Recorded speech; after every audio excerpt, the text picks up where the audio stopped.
Subscribe करें और bell दबाएं ताकि कोई खबर रह न जाए।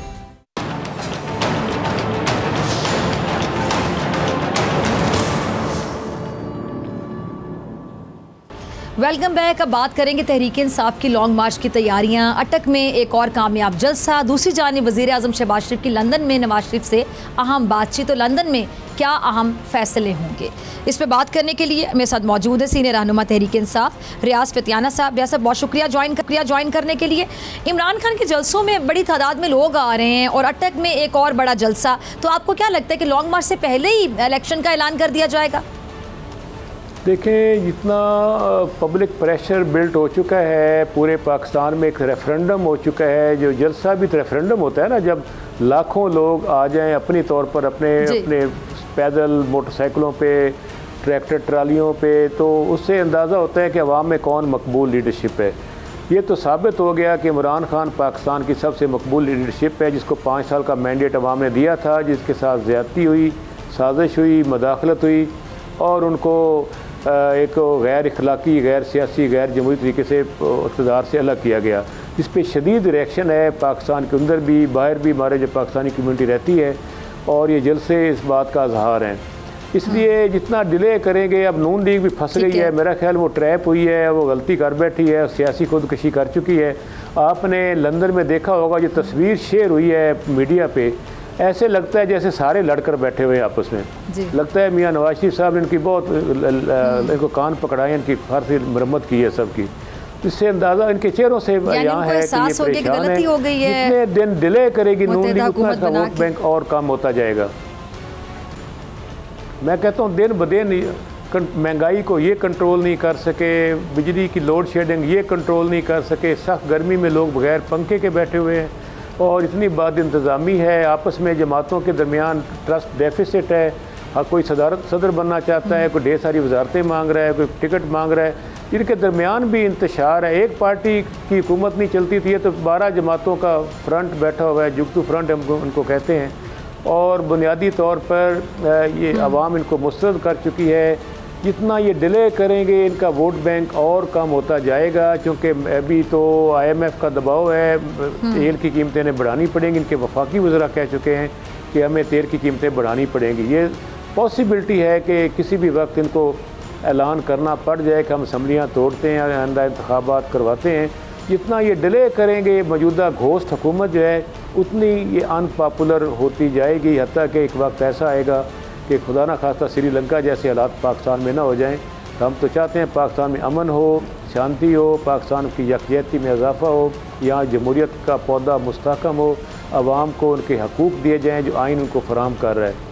इसके लिए ज़रूरत है कि तमाम इदारे, तमाम हमारे जो इलेक्शन कमीशन ऑफ पाकिस्तान, अदालतें, अवाम और मीडिया, सबको अपना रोल अदा करना चाहिए पाकिस्तान के बेहतरीन मुस्तकबिल के लिए और पाकिस्तान के मफाद में, कि मजबूर किया जाए वो लोग जो बैक डोर से, चोर दरवाजे से साजिश करके इक़्तिदार पर बराजमान हुए हैं। राजनी की वारदात हुई है, डकैती की वारदात हुई है पाकिस्तान में, जमहूरियत पे शब खून मारा गया है, उनको घर भेजा जाए और नए इंतखाबात के ज़रिए अवाम को मौका दिया जाए। वो किसको? अच्छा फतियाना साहब, वज़ीर आज़म शहबाज शरीफ साहब लंदन में हैं नवाज शरीफ साहब से मशवरा करने के लिए, तो अभी आपने कहा कि इनको अपनी गलतियों का एहसास हो रहा है कि गलत किया इन्होंने, मुत्तहिदा हुकूमत बना के ये बुरी तरह से फंस चुके हैं। तो आपको क्या लगता है कि अब वो क्या गलतियों का अजाला किया जा रहा है, जैसा कि आप कहते हैं सबके चेहरे देखने वाले हैं, या आप कोई फ़ैसले होने जा रहे हैं, अहम फ़ैसले कि चले अगर फंस भी गए हैं तो निकलना कैसे है, यानी बात अब इंतखाबात की तरफ ही जाएगी?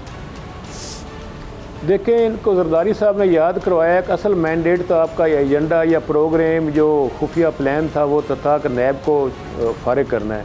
वो तो इनको भूल गया, इक़्तिदार में आने के बाद वो प्रोटोकॉल में मसरूफ़ हो गए। तो मेरा ख्याल है कि ये नैब को एहतसाब के अमल को ख़त्म करना चाहते हैं, अपने मुकदमात को जल्दी जल्दी ठीक करना चाहते हैं। आपने देखा होगा कि 2 बड़ी मतनाज़ सस्पिशियस अमवात हुई हैं, एक डॉक्टर रिजवान की जो कि डायरेक्टर FIA थे, और एक कामरान साहब की जो नैब के प्रोसिक्यूटर थे। इस पर भी उंगलियां उठ रही हैं कि इन तहकीकात होनी चाहिए, वो कौन से अवामल थे, कौन सा दबाव था, कौन सा ऐसा वजूहात थी कि जो एहतसाब के अमल में शरीक थे अफसरान, वो क्यों दुनिया से जाना शुरू हो गए हैं। ये बहुत सारी अवाम के सामने बहुत सारे सवालात हैं। तो मेरा ख्याल है कि जितना ये डिले करेंगे उतना ही इनको हो सकता है कि अभी तो हम कह रहे हैं कि 2/3 अक्सरियत हमारी होगी, अगर डिले करेंगे हम फिर कहना शुरू करेंगे कि 3/4 अक्सरियत हमारी होगी, और अगर और डिले करेंगे तो फिर ये बिल्कुल फारिग हो जाएंगे। इनके मेरे ख्याल क्लीन स्वीप हम करेंगे, शायद कोई 2-4 लोग इनके जीत जाएँ, हमें तो उससे कोई प्रॉब्लम नहीं होता।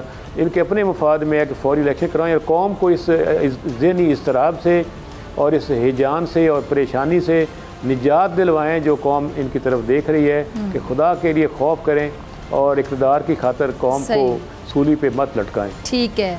अच्छा फतेहाना साहब, सदर ने चीफ जस्टिस को ख़त लिखा है कि तहकीकाती कमीशन बनाया जाए, लेकिन मरियम नवाज़ और जरदारी साहब कह रहे हैं कि मरासले की कोई हकीकत ही नहीं है, सब झूठ है।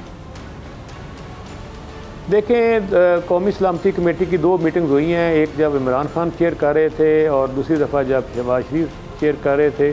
दोनों में इस्टेब्लिशमेंट भी थी और पाकिस्तान के एम्बेसडर जो हैं उन्होंने भी आके कहा, उनका एक ही बयान था कि बिल्कुल वहाँ से मदाखलत हुई है और उनके ख़त डाला गया है, कहा गया है कि अगर हमारे कुछ उनके पॉइंट्स हैं उस पर अमल ना हुआ और फिर अदम एतमाद की तहरीक कामयाब ना हुई तो पाकिस्तान को संगीन नताइज का सामना करना पड़ेगा। अगर ये हो जाता है अदम एतमाद तो फिर आपको माफ़ी दे दी जाएगी। तो मेरा ख्याल ये इस पर लिखा हुआ है, ऑन रिकॉर्ड है, उसके तो ख़त को तो कुछ छुपा नहीं सकता, सबके सामने है।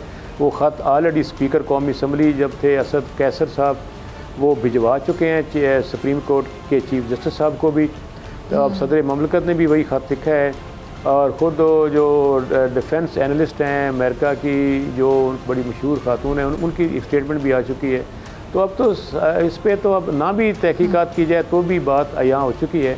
करना चाहें तो हमें खुशी होगी कि पाकिस्तान का एक अहम इदारा जो रात के 12 बजे अदालतें खोल के बैठ जाता है वक्त आने पे, तो उन्हें अब इस कौम के इस्तेकाक जो मजरू हुआ है, पूरी कौम का इस्तेकाक, उस पर भी अदालतों को चाहिए रात के 12 बजे ना सी दिन के 12 बजे से ही अदालतें लगा के इसका फ़ैसला करें, इसकी हकीकत देखें, इस पर कमीशन मुकर्रर करें, चीफ जस्टिस साहब खुद इसके सरबराह हों, जैसे सदर ममलकत ने कहा है। तो ये बात तो एक इस पर स्टैंप लगनी चाहिए अदलिया की भी, असल हक़ाइक़ क्या हैं, ताकि कौम को इनकी आंखों में धूल झोंका जा रहा है। अच्छा फतेहाना साहब, अगर हुकूमत आप लोगों को आपका सबसे बड़ा मुतालबा है कि जी इलेक्शन होने चाहिए, इलेक्शन जल्द अज जल्द होने चाहिए, नए इंतखाबात, अगर हुकूमत आप लोगों से रब्ता करती है तो क्या आप लोग इंतखाबी इस्लाहत के लिए उनके साथ बैठेंगे? देखें, इंतखाबी इस्लाहत अगर वो कहें कि हम EVM मशीन जो है इलेक्ट्रॉनिक वोटिंग मशीन उस पर उसको वापस करना चाहते हैं तो उस पर में तहफ़्फ़ुज़ात होंगे। अलबत्ता फ़ौरी इलेक्शन अगर होता है तो उस पर बात की जा सकती है। दूसरा जो मुतालबा हमारा होगा वो ये कि ओवरसीज़ पाकिस्तानी जो $23 अरब पाकिस्तान की इकॉनमी में इंजेक्ट करते हैं और वो हमारे एम्बेसडर हैं दुनिया भर में, उनको वोट का हक़ ना दिया जाए, इस पर कोई कम्प्रोमाइज़ नहीं हो सकता, बिल्कुल उनको वोट का हक़ मिलना चाहिए। और ये इन 2 बातों पे, एक EVM मशीन पे बात हो सकती है कि वक्ती तौर पर इसको हम रोक लें, लेकिन ओवरसीज़ पाकिस्तानी के वोट के हक़ पर हम कोई समझौता करने को तैयार नहीं हैं। और क्या इस्लाहात चाहते हैं, अगर इंतखाबी अखराजात कम करना चाहते हैं तो हम पहले इसके हक़ में हैं, ताकि मुतवस्सित तबका, गरीब तबका भी इंतखाबी अमल से मशरीक हो सके, लातल्लुक़ ना हो जाए। सरमायादार जागीरदार तबकात की अशराफिया की जमहूरियत सियासत के हम पहले ही ख़िलाफ़ हैं। हमारी पार्टी वैसे ही पाकिस्तान तहरीक-ए-इंसाफ बुनियादी तौर पर मुतवस्सित और गरीब तबका की पार्टी है। अगर इंतखाबी अखराजात के लिए बात करते तो डायलॉग तो हो सकता है, अगर आप बैठेंगे। मैं खुद chairman standing committee law and justice रहा हूँ और हमारे पास ही इलेक्शन कमीशन के लोग भी आते रहे हैं और बाकी पार्टियों के भी। इस पर एक इमीडिएटली कोई ऐसी कमेटी बैठ सकती है हुकूमत अपोजिशन की, जो कि सारी बातें जो हैं उन पर निगोसिएशन की जा सकती है 1 पॉइंट एजेंडे पे, कि किस तरह इलेक्शन की डेट फौरी देकर फ्री, फेयर और ट्रांसपेरेंट इलेक्शन हो और कोई इदारा इन इंतखाबात में किसी किस्म की मदाखलत ना करे। आवाम को मौका दिया जाए कि अपने अगले 5 साल के लिए अपने नुमाइंदों का चुनाव करे। अच्छा रियाज फतेहाना साहब, मौजूदा इलेक्शन कमीशन पे तहरीक इंसाफ को एतबार नहीं है, एतमाद नहीं है, तो फिर कैसे नए जो इलेक्शन है वो शफाफ होंगे?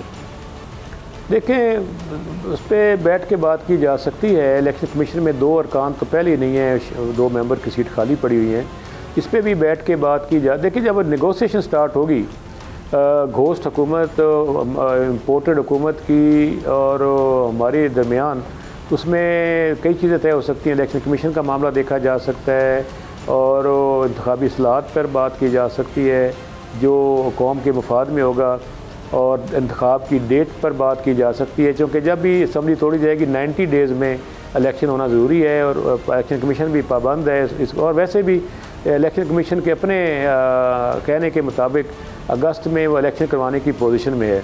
अगर मई के एंड में असम्बली तोड़ दी जाए तो केयर टेकर हुकूमत फिर बजट ले आएगी और अगस्त के एंड में इंतखाब मुकम्मल हो सकता है और इलेक्शन कमीशन इसके लिए यकीनन तैयार होगा।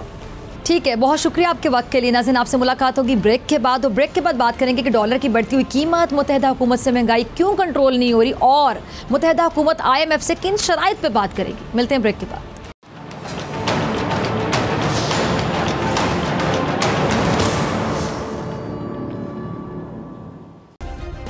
सब्सक्राइब करें और बेल दबाएं ताकि कोई खबर रह न जाए।